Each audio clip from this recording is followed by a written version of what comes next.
सगळ्यांनी बसा रे.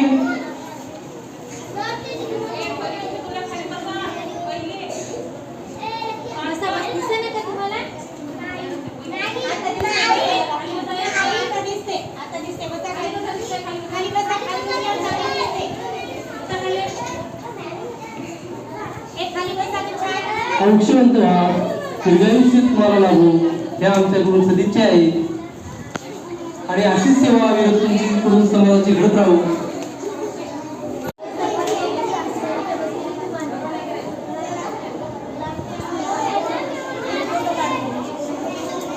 सगळ्यांनी बसा रे.